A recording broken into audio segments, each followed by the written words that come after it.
Hi again, I'm Doc Palmer, the author of publisher McGraw-Hill's best-selling reliability book, The Maintenance Planning and Scheduling Handbook.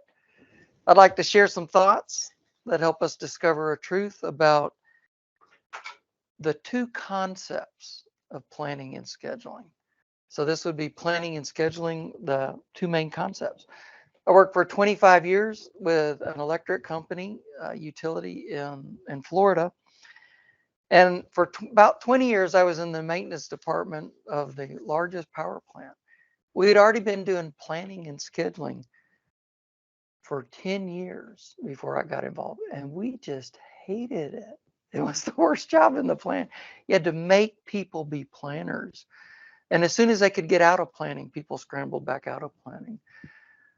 There weren't any magazine articles I could find on how you're supposed to do planning and scheduling. There weren't any books I could find on how you're supposed to do planning and scheduling. And when I talked to other companies, I talked to the management group and they would say, well, planning and scheduling helps us. I mean, it's a best practice. That's why we're doing it. But when I talk to their troops, it's like, this is terrible. We just hate it. But we're not allowed to stop it because somebody in management said it was a best practice.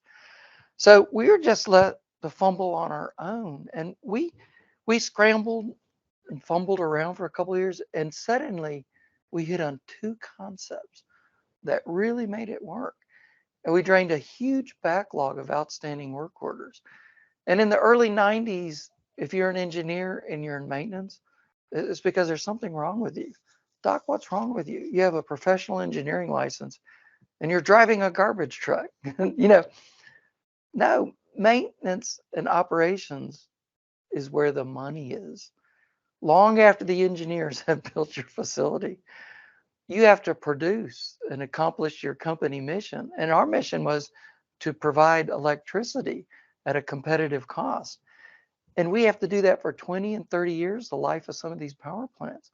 And some of these power plants, unless there's new technology, it's going to last forever. It's like the person that had the hatchet. Sometimes you replace the blade, sometimes you replace the handle.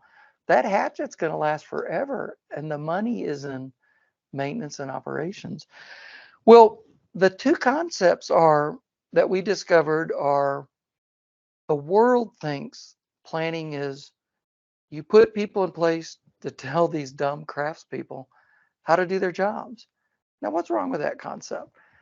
Well, our mechanics, electricians, and instruments, they know how to do their job. They've been working on your equipment and your assets for 20 and 30 years. They know how to work on stuff. And they resent management telling them that somebody's going to tell them how to do their job. And that is actually not the purpose of planning. Planning is more running a Deming cycle. Dr. Deming was an American from Sioux City, Iowa. And in the early 50s, he went to American companies and said, if you would admit you're not perfect, you could get better. Well, us Americans, we just laughed at Dr. Deming, and he got in a huff and sailed on a boat for Japan. And he helped create Toyota and other Japanese companies. And these Japanese companies are running what's called a Deming cycle, plan, do, check, act. We've heard that in the United States. Do we apply it? What they do is say, we're pretty good, we're making money. Is there anything we could do different? Because we're not perfect. And they try different things and get a little bit better. And then they would be saying, hey, we're making more money than we did before. Is there anything we could do different? Well, you're already making more money than you made before. Why do you want to do something different? Because we're not perfect. So they're just nickel and diming. That didn't work as well as it could have. Could we do anything different? And they're just always admitting they're not perfect. That's one of Dr. Deming's 14 principles. Actually, two of them. Where are you going? We're trying to get better. And the other is you're not perfect.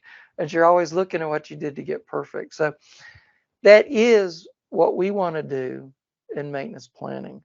We want to put a planner in place and say, my job's to give you a head start and save information so we could get better. In fact, the word planner is a terrible word.